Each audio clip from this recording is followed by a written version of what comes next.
Good afternoon. I'm Pat Sadak, and I'm a constable with the Winnipeg Police Services Public Information Office. I have one item to discuss with you today. Today I am joined by Mayor of Winnipeg, Scott Gillingham, Winnipeg Chief of Police, Gene Bowers, Deputy Chief of Investigative Services, Cam McKidd, Divisional Commander of Major Crimes, Jen McKinnon, Chief of Winnipeg Fire and Paramedic Service, Christian Schmidt, and Chief Jason Federer, Fire Investigations Coordinator. Also in attendance today is Jay Kilgore, who is representing the Manitoba Restaurant and Food Services Association. Before we start, I would like to acknowledge that we are in Treaty 1 territory, the home and traditional lands of the Anishinaabe, Ojibwe, Innu Cree, and Dakota peoples, and in the national homeland of the Red River Métis. Our drinking water comes from Shoal Lake 40 First Nation in Treaty 3 territory. I'd like to call upon Chief Bowers to make some opening remarks.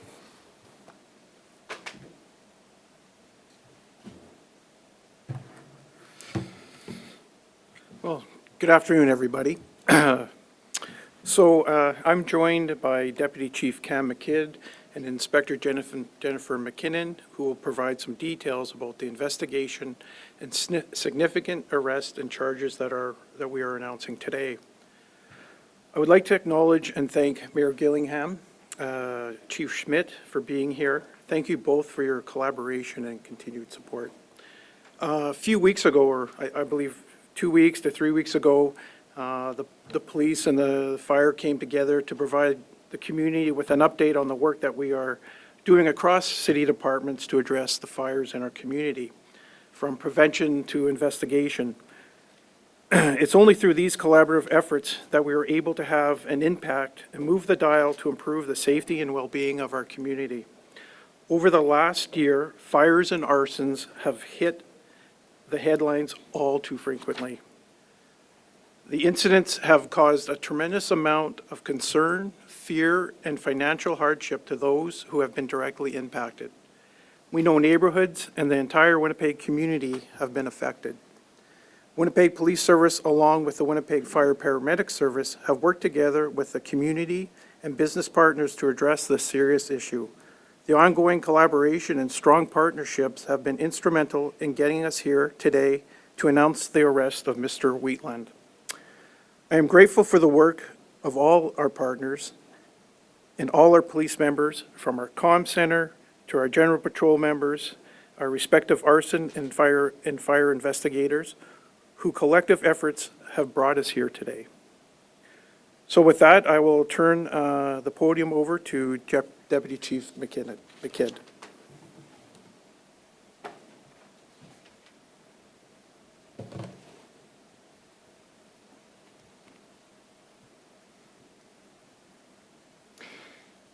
Thank you, and good afternoon, everyone. Thank you very much for being here today. We last spoke on, I believe it was 3 weeks ago. I think it was Halloween, October 31st. Many of you were here for that press conference. That's the last time we spoke about arsons. And at that time, there were a number of questions relating to specific fires and specific investigations, potential motives behind these fires, potential linkages between these different fires, and of course, there are many questions about any potential arrests on the horizon. A great deal of concern, obviously, with us at the podium here on that day, and with you, the media, and with the community. So we all shared the concern and the fear that were being caused by these fires. As these were ongoing investigations, we were very limited on that day in what we could say. However, we did commit to reconvening here with you in the event that we were in a position to share further information with respect to these ongoing investigations. And that's exactly what we're doing here today. I can tell you that this morning, as a result of an ongoing investigation, a total of 22 criminal charges have been laid against Jesse Robert Shawn Wheatland, 35 years old, a resident of Winnipeg. These charges relate to arson events that occurred, there's a total of 22 arson events that occurred to properties between June 11th of this year and November 18th of this year. These charges relate to a number of high-profile arson incidents involving restaurants and businesses in the downtown area and the Exchange District, as well as multiple incidents of arson and property damage occurring at the constituency offices provincial MLAs, Nahanni Fontaine and Bernadette Smith. In total, 11 separate locations were targeted over the course of this investigation, and obviously a number of these locations were attacked multiple times. As you can imagine, with this arrest today, there remains a considerable amount of work to be done in terms of investigative steps. And as always with matters that are before the courts, we're still going to be limited somewhat in what we can say here today. Having said that, with the laying of these charges this morning, we felt it was very important for us to report on this arrest to the media and to the community in the hopes of alleviating, at least to some degree, the well-placed fear and concern that has existed with our citizens and with our businesses and in the community, in the downtown area and beyond for the last 6 months as a result of these fires.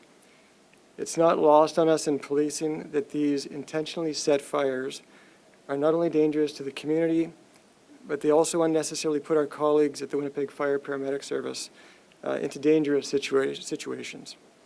As an organization, this weighs very heavily on us, as it does, I can assure you, with Chief Schmidt and Mayor Gillingham. I want to give credit to our members who conducted and contributed to this investigation. Internally, we put a lot of resources into this investigation. It was led by our arson investigators who work within the Major Crimes Unit, but it was heavily supported by members of our Guns and Gangs Unit, our Surveillance Unit, our Crime Analysis Unit, and to a very large extent our General Patrol members, who invariably contribute to these long-term investigations. In fact, with respect to this investigation, it was work conducted by our General Patrol members that was simply invaluable and led us to where we are here today. So with that, we'll take questions later at the end of this, the end of our speakers here, but I'd like to introduce Inspector Jen McKinnon. We've been, this investigation's been progressing throughout last night and into the morning, and the Chief and myself and Inspector McKinnon, we all sort of play different roles as things are progressing. So we're sort of here by committee today to provide you with the most information, the most up-to-date and accurate information we can. So with that, I'll introduce Inspector McKinnon.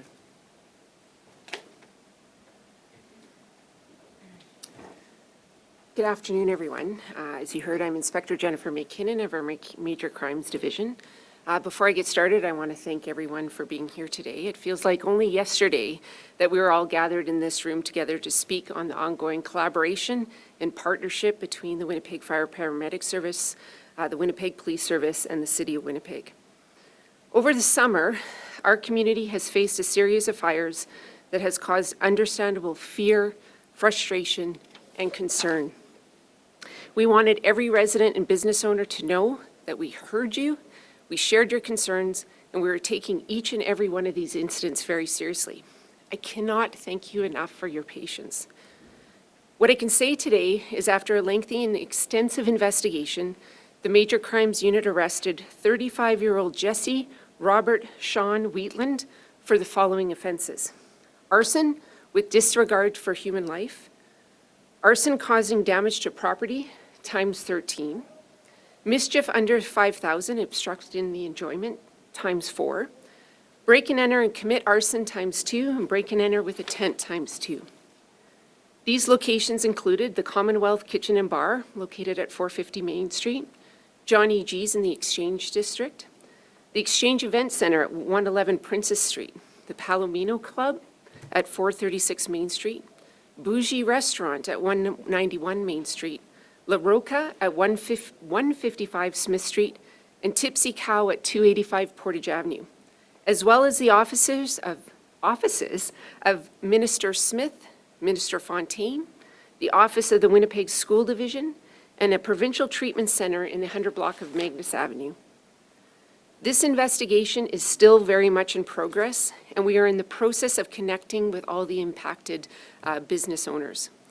What I can tell you is we believe Wheatland was acting alone when he attended these locations, causing damage by breaking windows, lighting fires, and in some cases both. I'm not going to be getting into the specific details of each of these occurrences as it's pertaining to this ongoing investigation, and a future prosecution.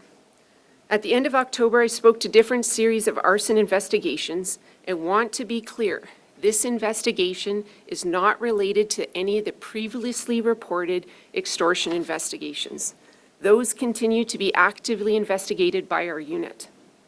It is also important for me to acknowledge everyone who contributed to this extensive work. The Major Crimes Unit is made up of designated arson investigators who work hand in hand with city departments and the Winnipeg Fire Paramedic Service fire investigators to address suspicious fires and arsons throughout our city. The benefit of having these investigators embedded in the Major Crimes Unit allows for us to tap into further resources when needed, and that's exactly what this investigation required. I want to acknowledge not only the Winnipeg Fire investigators for their work, but our arson team as well. The Major Crimes Unit sergeants and detectives who took on these investigations due to the sheer demand that this was having on our unit. The crime analysts that work closely with our investigators and our intelligence operation group who added additional layer of support throughout this investigation. The Guns and Gangs Unit who work closely with our investigative teams, and members in General Patrol who responded to these occurrences throughout the summer. I also want to include our Forensic Identification Unit members, and as well as our professional staff in our court unit. We couldn't have done it without them. I also can't forget Crime Stoppers for their continued support and dedication to public safety. Lastly, our public information officers who fielded the never-ending questions and frustrations of what police were actually doing, especially when I had little information to share with even them. I'm going to invite Chief Smythe to come to the podium, and then I'll answer questions later.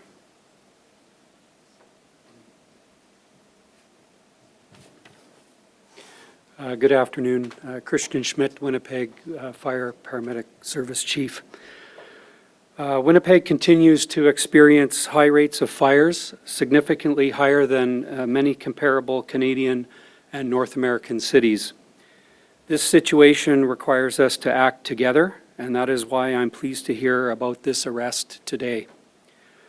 Arson investigations, as you've heard, are extremely complex, and after our firefighters complete their work on scene, the Winnipeg Fire Paramedic Service fire investigators step in to determine the cause and origin of the fire.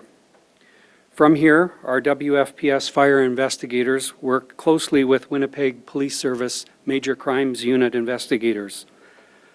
I am so proud of our fire investigators and their work as part of this collective team. I'm also extremely grateful to the Winnipeg Police Service for their continued attention, focus, and teamwork on this very important issue for our city.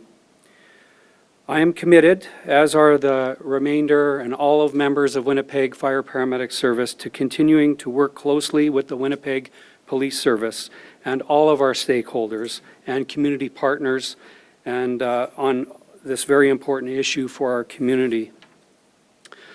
I would also like to speak just briefly about our issues with vacant building fires in our city. This continues to be a major issue for us.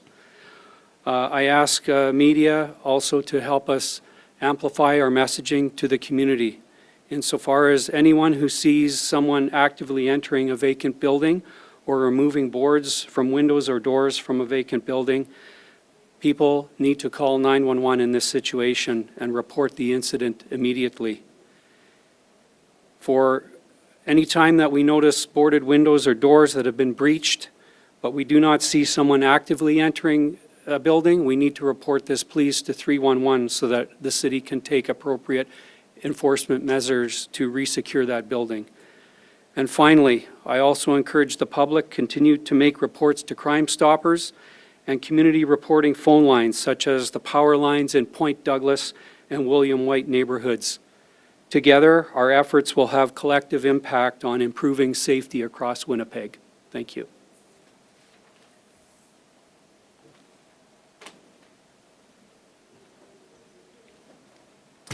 Good afternoon. I'm Scott Gillingham, Mayor of the City of Winnipeg. I want to begin by thanking members of the Winnipeg Police Service and members of the Winnipeg Fire Paramedic Service for their excellent work on this case. We all stood here together less than 3 weeks ago to talk about how our police and fire services are working in a collaborative fashion. And I think you've heard the word collaboration or coordination multiple times from several of our speakers already. Working together closely on fire investigations. And today's announcement is exactly the kind of result that we're talking about. At that time, we heard that collaboration between police and fire investigators is stronger than it's ever been, and today we're seeing that partnership pay off once again. These incidents also have had a real impact on our business community, especially on local restaurants. When a restaurant is damaged or forced to close because of an arson, it affects, of course, the owners, the suppliers, the staff, and the customers. It disrupts livelihoods and shakes confidence in neighborhoods that depend upon these businesses. I'm very pleased that Jay Kilgore is here, representing the Manitoba Restaurant and Food Services Association, because his members have felt this directly. And I certainly want to let them know that we take this seriously. As you know, as you've heard, arson cases are often very complex. They can involve multiple sites, extensive evidence collection, and a great deal of forensic analysis. And these investigations take time. And while we all wish that things could conclude more quickly, it's even more important that the investigations are done thoroughly and done right. This arrest reflects professionalism, persistence, and the collaboration of everyone involved. I want to thank every member of the Winnipeg Police Service who's had a part in this investigation and this arrest, and every member of the Winnipeg Fire Paramedic Service who's had a part to getting us to today, to this investigation and this arrest. And I want to thank the public for their patience.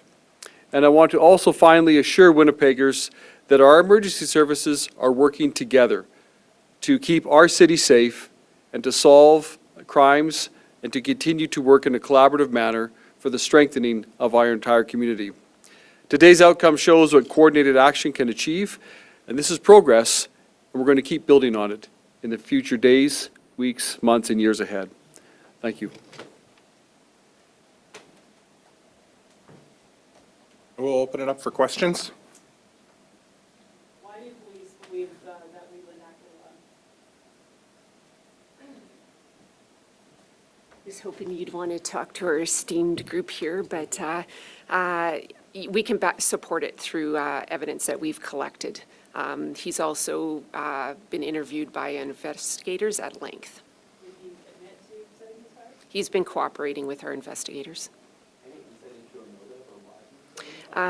Yes, and unfortunately, it's not something I can share today because that's speaking directly to the investigation, which is currently still in progress.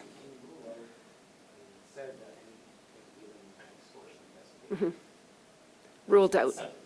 That's yeah. Ruling that out in this case, that this is not, he wasn't shaking these businesses. Correct.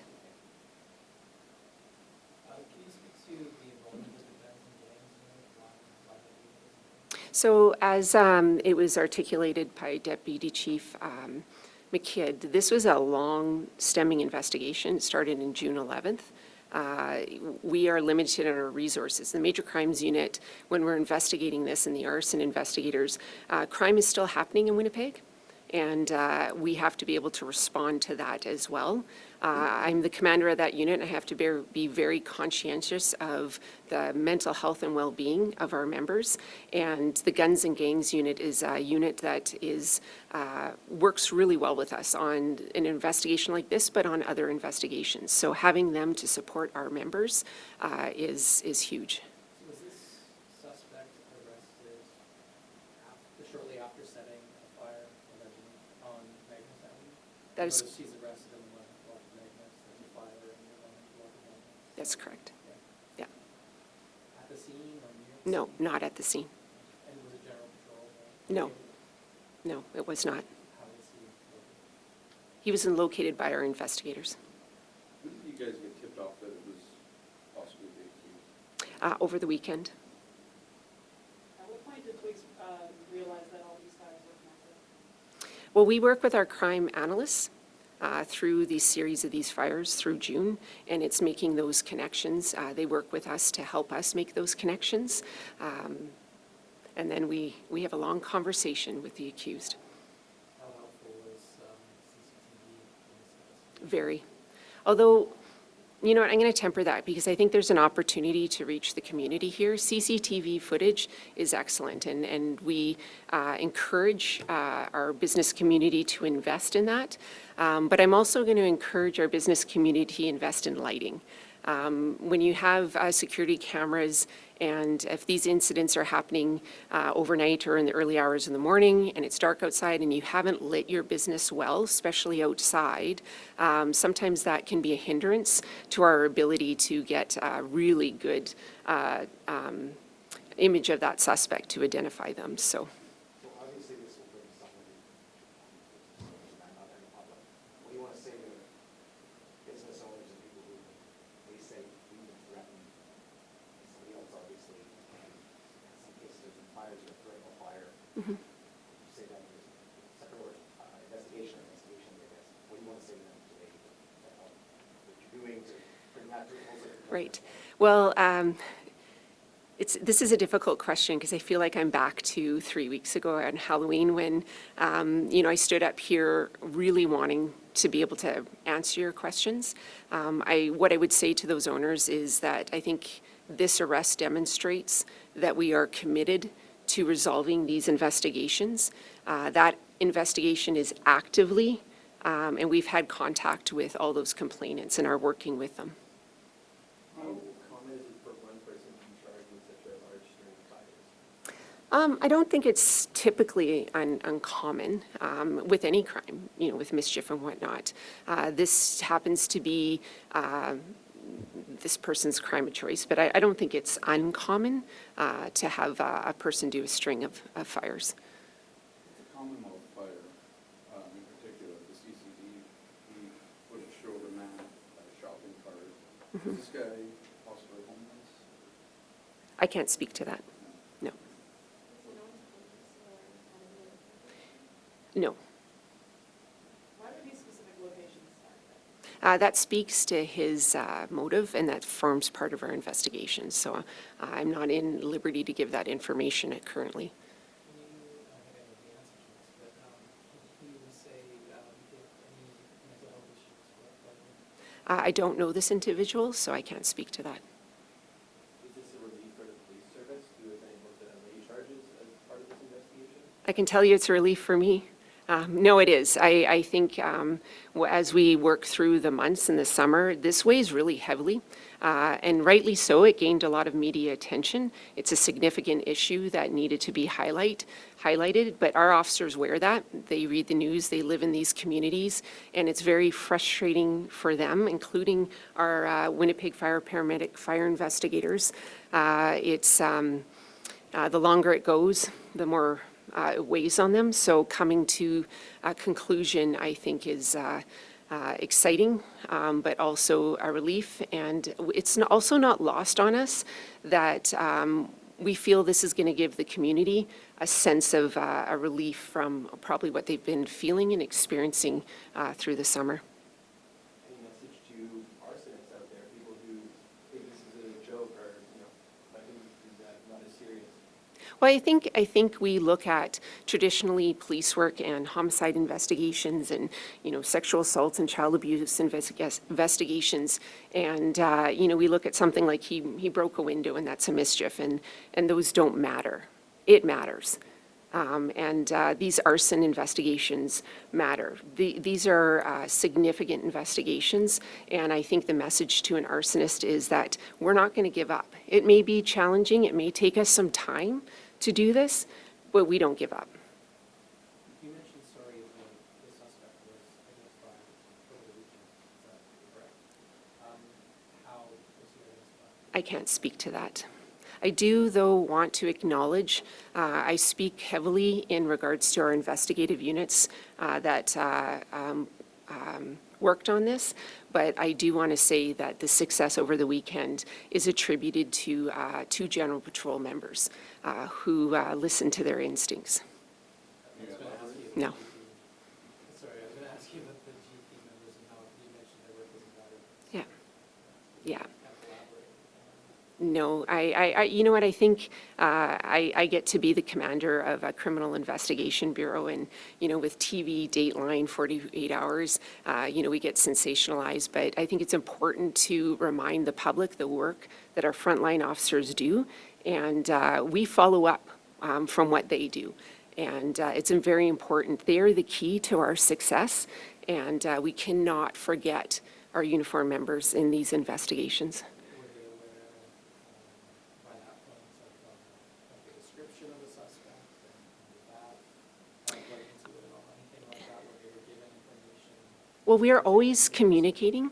So we communicate, obviously, we work with the fire investigators on their side, but internally within our police service on any investigation or anything that's happening within our service, there's communication between our divisions and CIB and General Patrols. So we have been communicating those messages out over the course of the summer. What those officers knew or didn't know at the time, I can't speak to. I know you were asked sort of about rarity when it comes to things like this, but a case like this where you have one person responsible for essentially attacking constituency offices, several restaurants and bars, some within the same area, this kind of spree, like, have you seen this before? We've had so many businesses and also constituency offices and a school.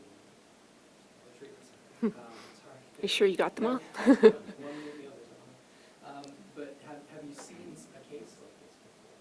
With so many locations? You know, I think with arson, you know, we've had conversations with this, and, you know, back in the day, probably when I was a newer person on our job, we would see prolific offenders that were known to us and would do a series. In my time in investigations, we haven't had something like this in a very long time. Is it possible that this person may be allegedly responsible for other fires that have happened during this time frame or even prior to that? We're not closing the chapter. Like I said, this is an arrest that happened yesterday. We have a lot of work to do. We have a lot of work with Manitoba Justice, securing judicial authorizations. There's a lot of evidence still to obtain and work through. So I'm not going to bookend it saying that that this is the end of it, but this is what we know right now. Have you worked for any of these locations? I can't answer that question. Have you ever attended the provincial treatment center? I don't have that information. And Crime Stoppers, you mentioned, you acknowledge the support of Crime Stoppers. Yeah. Did tips to Crime Stoppers help in this situation? That I can't speak to specifically, but I think it's very important to acknowledge Crime Stoppers. You've been the face of retail theft as well, and they have stepped up to the plate, assisting us with that, and arsons was no different. We can't thank our partnerships with Crime Stoppers enough. And just kind of circling back to the motor vehicle companies, but do police have a member, have you established why allegedly Yes. this person? Yes, we have. He has cooperated with our investigators. Was the manner of setting these fires the same or similar in all of these cases? There's variations, but there was a pattern. I noticed there's fewer break-in entries. Did you, I guess, not always break in before setting the fires? That's correct. Some locations are just damaged. There's no fires at all. I want to be clear. Some locations there were fires, no break-ins or no damage, and in some instances it was both. Are you able to say which locations didn't have fire? I didn't record that for this purposes of this conference. I don't want to take away from our illustrious panel here. So if there's questions for, please let me know, and I can invite them up to the panel. Just quickly, similar to what been asked and kind of what you said, but are you confident this will bring some relief to the public and to business owners? Yes, I believe today's announcement of the arrest will bring relief to many Winnipeggers, and I want to thank again our police and fire teams for their work. You know, I'm thinking about my elected colleagues, Ministers Smith and Fontaine, and their staff, who, you know, I've spoken to them since the fires at their locations, and there's great concern. And these are people just trying to do their job. Jay Kilgore, you know, with his, you know, representing all the restaurants and food services folks, you know, in Winnipeg and across Manitoba. We're thinking about them. These restaurant owners make significant investments. They risk capital, they make investments to generate activity in our economy, they employ people, And, you know, I can imagine the conversations they've had with their staffs when we see, you know, restaurants being set on fire. So I believe this will bring relief to business owners, restaurant owners, elected officials, certainly, I'm hoping Minister Smith and Fontaine feel some relief, as others should as well, and the broader public. I think this is a very important announcement today that should set the minds of many of the members of the public at ease, not only that someone has been caught and charged, but more importantly, to show once again, as I said at the outset, this is the coordinated work of public safety that our police and fire are working on. Are you worried at all that there seems to be like an environment in the city that there's more of these fires, or that these fires, you know, this isn't just like a Magnus fire or a Northville fire? Like, is there concerns that there's an environment in the city that people think this is loud? Well, certainly, I'm always concerned as mayor when there's criminal activity in the city, but our city is not unique. Our city is not alone. You know, there's arsons across the country. Certainly, as our, you know, Chief Schmidt has said, there's a lot of fires here in Winnipeg, and too many. And while he did mention as well, I appreciate that he mentioned, while our police and fire investigators are working on this spate of fires, we're also working on vacant and derelict buildings, and I believe soon we'll have something to talk about there as well, about the work we're doing to address the issues of vacant and derelict buildings as well. But, you know, just to reiterate, politically, administratively, City Winnipeg staff in our various departments are taking these matters very seriously, and through coordinated efforts with members of the public, all of our different departments, we're working to make Winnipeg safer. Do we have enough resources in the city between the emergency services and city departments to tackle the issue? Well, we just released our budget on Friday, and in that budget, it includes an increase in the number of firefighters, an increase in the number of police officers, and an increase in the number of paramedics as well. And so we are investing more in our emergency services resources.